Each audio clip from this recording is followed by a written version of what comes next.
¿Qué tal? ¿Cómo están? Vamos con un tema nuevo, ¿sí? Para aviónica quinto año. Habíamos terminado de ver electromagnetismo. Electromagnetismo. Y sobre electromagnetismo vimos, pero un montón de cosas. Vimos lo que es el concepto de frecuencia, la clasificación del espectro, cómo irradia una antena, ¿sí? La longitud de onda,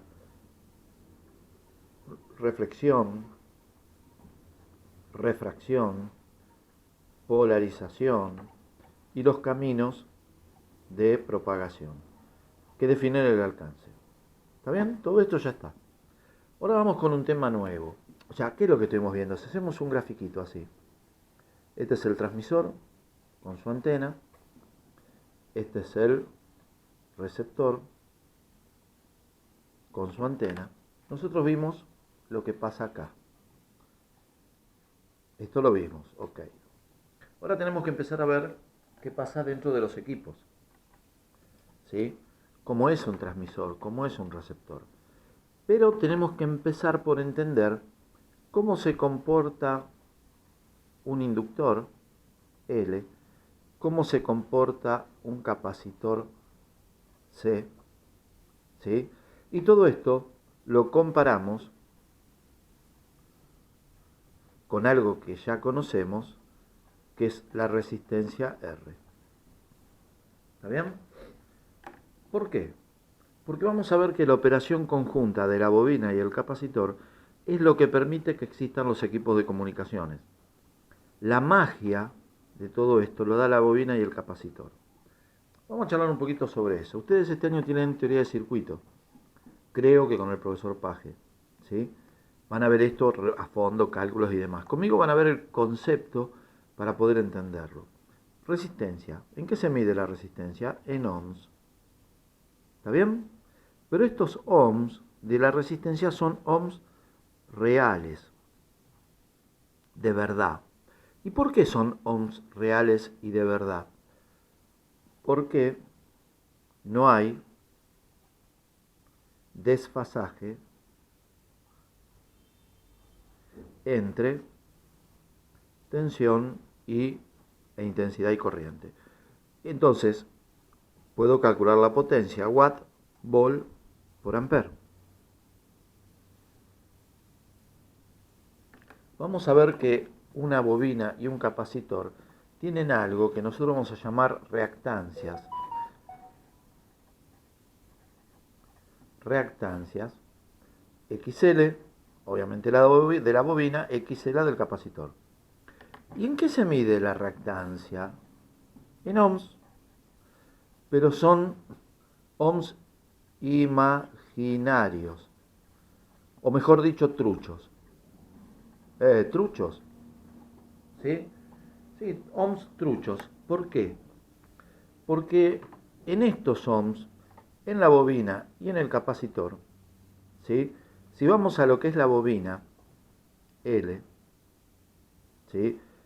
Tengo el vector tensión y el vector corriente desfasado, ¿sí? En 90 grados. ¿Qué quiere decir esto? Cuando tengo tensión no tengo corriente, cuando tengo corriente no tengo tensión. En la resistencia, la tensión y la corriente estarían así, en fase. En la bobina se adelanta la tensión. Primero tengo la tensión, después la corriente. Y en el capacitor C, la tensión se atrasa. Primero tengo la corriente, después la tensión. Entonces, nunca puedo calcular los watts. ¿Por qué watt qué es? Volt por ampere. Tengo voltaje, pero no tengo corriente. Cero. Tengo corriente, pero no tengo tensión. Cero.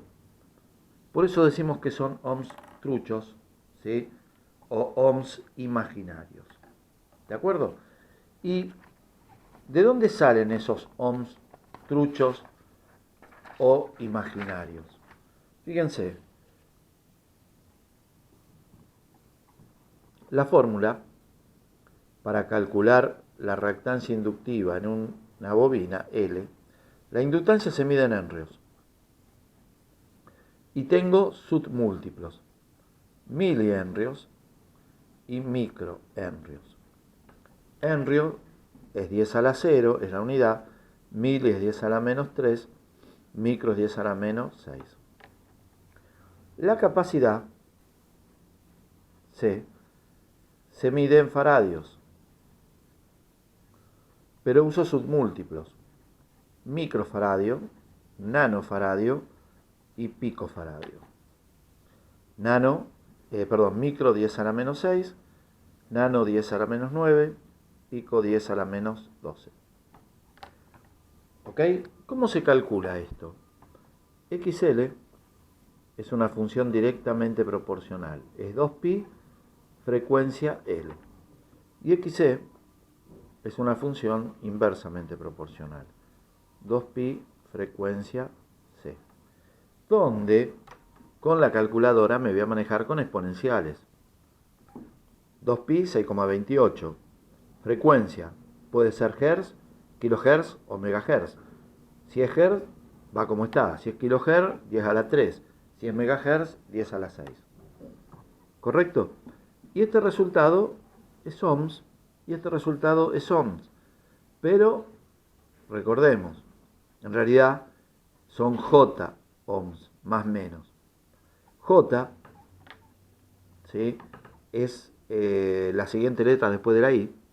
Y la I, en matemática, era con lo que representábamos los números imaginarios. Y decíamos que I al cuadrado es igual a menos 1. Esto es una imaginación, porque ningún número elevado al cuadrado puede dar negativo. Pero esto era para resolver la raíz cuadrada de un número negativo, ¿sí? Por ejemplo, la raíz cuadrada de 4 es 2.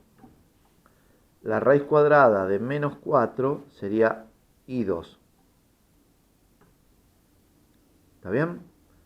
Esta es la solución a algo que es irreal, por lo tanto se dice que es imaginario. Y los ohms de las reactancias, usamos la matemática, son imaginarios. ¿De acuerdo? Pero eso lo van a ver con mucho más detalle con el profesor Paje. Lo que yo quiero que hagamos ahora, en el siguiente video, ahora voy a hacer una pausa, es ver estas funciones capacitiva e inductiva, reactancia inductiva y capacitiva, cómo se comportan en función de la frecuencia. O sea que vamos a construir un gráfico así. Lo van a hacer ustedes. Este eje es frecuencia, este eje es ohms, entre paréntesis XL o XC. Esos son truchos. Entonces vamos a ver cómo se comporta esto. ¿De acuerdo?